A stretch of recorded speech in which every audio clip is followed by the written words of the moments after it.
In this guide, I'm going to show you how you can fix the repost not working on Instagram just by following a few simple steps. Before you get into this guide though, make sure to like the video and subscribe to the channel with all notifications on. It really does help the channel and lets us know that you want more content like this. We'd greatly appreciate it. And if at any point throughout this guide you do have any questions, just ask them down in the comment section below and we can help you out further. I'm going to be doing my best to reply to every single comment down there. But first things first, go ahead and close the Instagram app completely if it is open. From here, either open up the App Store on an iPhone or the Play Store on an Android and just search for Instagram just like so. And once you do search for Instagram, what you're going to want to do is select the app and just check to see if there is an update available. If there is, go ahead and update it. This alone will probably fix a lot of the issues. But from here, open up Instagram, and if it still is not letting you repost and still not showing repost, go ahead and check whether you follow the account that you're trying to repost from. Some accounts disable repost if you don't follow them, so just keep that in mind. If other people can't repost your content, click on your profile icon down in the bottom right corner and then select the three lines up in the top right corner and go ahead and open up your settings.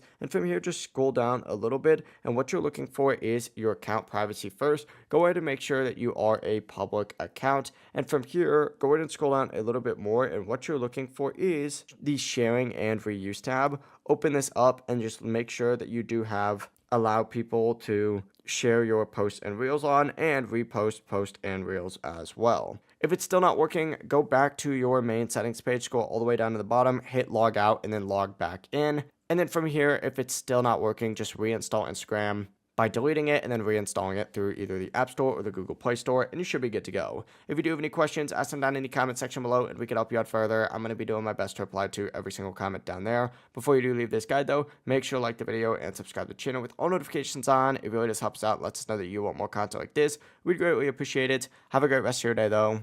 Peace.